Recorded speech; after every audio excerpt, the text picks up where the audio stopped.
tell you what, they're going to see the real me today. And these are the stories that we tell ourselves to gaslight ourselves and to fuel ourselves up. And before you know it, we are filled with a rage that is unquenchable because we've told ourselves so many things. We've told ourselves so many things about the motive of the other person. How could they do such a thing? They must have meant me harm. They meant my destruction. They meant to destroy me. They meant to kill me. They meant to humiliate me, embarrass me, sabotage me, subjugate me, subvert me, malign me.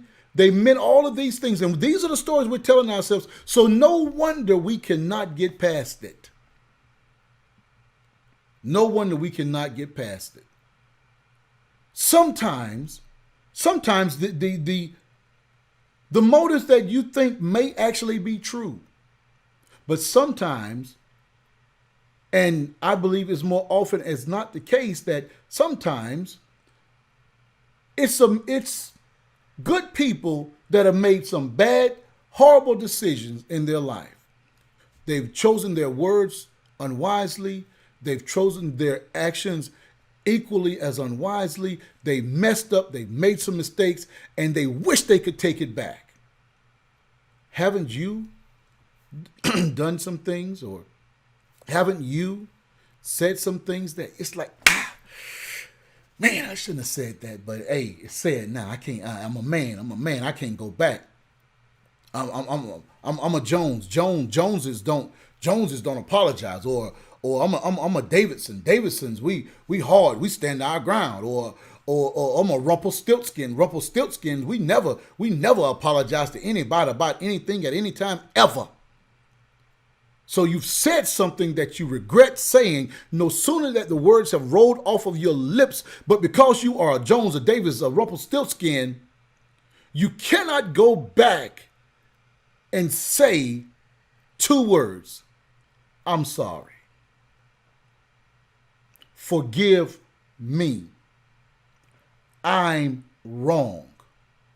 Because you are a Jones, a Davidson, a Rumpelstiltskin, you have this built up image that you're trying to live up to that didn't even begin with you.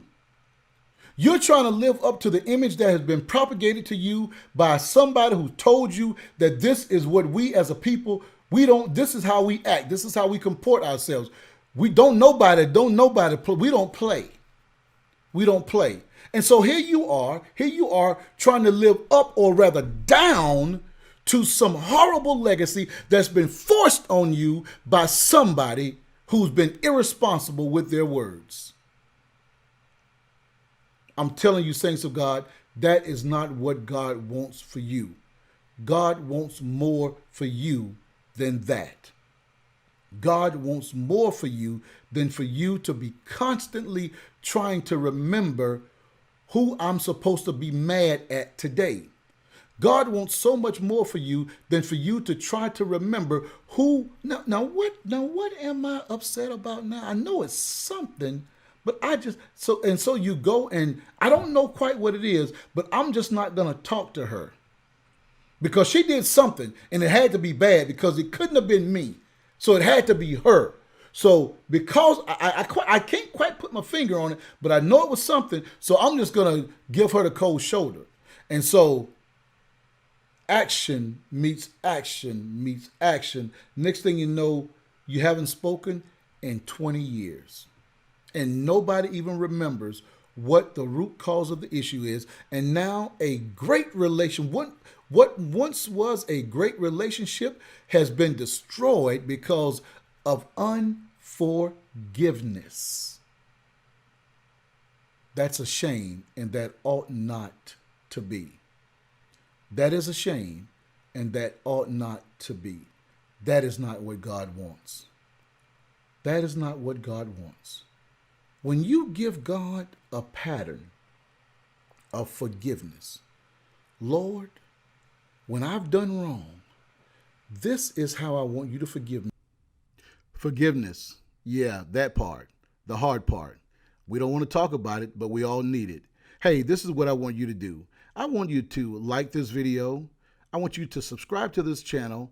Leave a comment in the comment section below so we can keep up this conversation about forgiveness and how the Lord is moving on your heart. And share this with a friend or someone in your family who needs to understand forgiveness. Be blessed.